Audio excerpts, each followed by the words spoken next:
पढ़ाई कैसे सुधरेगा उसका फॉर्मूला हम लोगों ने ये दिया कि पूरे दुनिया में जो सबसे अच्छी शिक्षा व्यवस्था जहां है वहां पर लोग ये बताते हैं, प्रमाण है कि rather than taking good school to every village, take children to the good school. मतलब हर गांव में अच्छा विद्यालय बनाने के बजाय बच्चों को अच्छे विद्यालय में लाया जाए।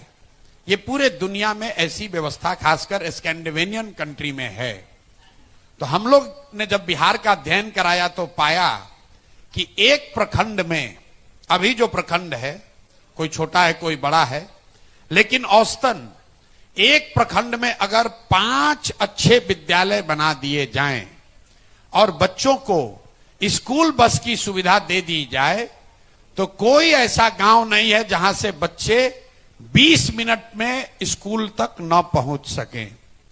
और ये 5 जो विद्यालय बनाने हैं ये अभी का विद्यालय न हो, इसके लिए हमने कहा कि विश्व स्तरीय विद्यालय, मतलब नेतरहाट के जैसा विद्यालय। नेतरहाट क्यों कह रहे हैं? रेफरेंस के लिए आपको बता रहे हैं, क्योंकि बिहार के सरकारी व्यवस्था में चलने वाला ये सबसे अच्छा विद्यालय अभी तक रहा है। एक नेतरहाट से करीब करीब 1500 लोग आईएएस आईपीएस एलाइड सर्विसेज में गए हैं। आप अंदाजा लगाइए कि अगर हर प्रखंड में 5 नेतरहाट के जैसे विद्यालय बना दिए जाएं तो उससे कितना बड़ा आमूल चूल परिवर्तन आ सकता है। अब ये हर प्रखंड में 5 बनेगा कैसे? उसके लिए जनसुराज ने कहा कि अगर हर प्रखंड में एक विद्यालय आपको नेतरहाट जैसा बनाना हो तो भाई 15 से 20 हजार करोड़ रुपया हर साल लगेगा। इसलिए हम लोगों ने कहा कि एक दिन में ये नहीं सुधरेगा, अगले 5 वर्ष में हर साल हर प्रखंड में एक एक विद्यालय को नेतरहाट के स्तर का बनाया जाएगा, क्योंकि उतना ही पैसे का व्यवस्था किया जा सकता है। और जब तक ये व्यवस्था नहीं बनती है बच्चों का उम्र तो रुकेगा नहीं।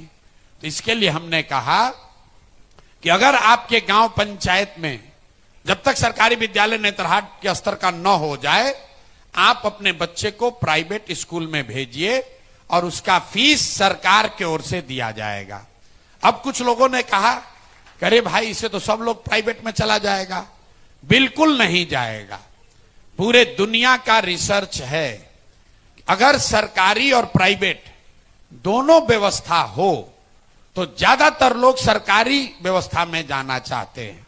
आपसे अगर पूछें कि भैया आपका लड़का मेडिकल करना है, उसको पटना मेडिकल कॉलेज में अगर आप मेडिसिन पढ़ाइएगा तो उसका फीस आपको भरना पड़ेगा, लेकिन अगर आप रमैया में जाकर पढ़ाइएगा तो उसका फीस सरकार भरेगी।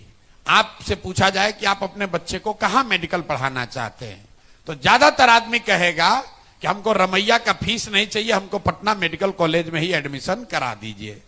अगर आपसे कोई पूछे कि भाई आपके बच्चे को पटना साइंस कॉलेज में पढ़ना है या एमएटी में पढ़ना है, अगर एमएटी में पढ़ेगा उसका फीस सरकार देगी, आप क्या कहिएगा? भैया हमको फीस नहीं चाहिए, हमको साइंस कॉलेज में एडमिशन करा दीजिए।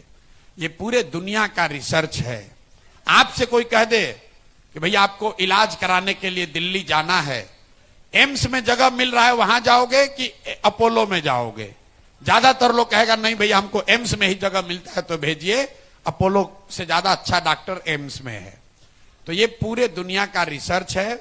ये अनुमान हम लोग का ये है कि अगर ये व्यवस्था बिहार में बना दी जाए, वाउचर स्कीम, कि जिसका भी बच्चा है उसके पास ये वाउचर हो, वो चाहे तो प्राइवेट में पढ़ाए चाहे तो पब्लिक में पढ़ाए, तो 1/3 से करीब करीब 1/3 गार्जियन अपने बच्चों के लिए प्राइवेट स्कूल ऑप्ट करेंगे।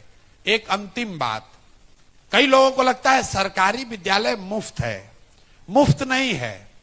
बिहार में प्राथमिक विद्यालय पर प्रति छात्र हर महीने सरकार 864 रुपया खर्च करती है। ध्यान रखिए, जो विद्यालय आपको फ्री लग रहा है, हर बच्चे पर बिहार सरकार 864 रुपया प्रति महीना खर्च कर रही है। तो अगर उसी इलाके में आप प्राइवेट स्कूल में अपने बच्चे को भेजिएगा और सरकार पैसा भरे तो 500-600 रुपया से ज्यादा नहीं होगा। तो जन सुराज की शिक्षा को सुधारने की व्यवस्था यह है कि आने वाले 10 बरस में बिहार के हर प्रखंड में 10 नेतरहाट के स्तर के विश्व स्तरीय विद्यालय बनाए जाए, और जब तक ये व्यवस्था बनाने में जो 10 बरस लगे तब तक उन लोगों को जिनके इलाके में ये व्यवस्था नहीं बनी उनको प्राइवेट में पढ़ने का सरकार पैसा दे ताकि बच्चों का जीवन खराब न हो।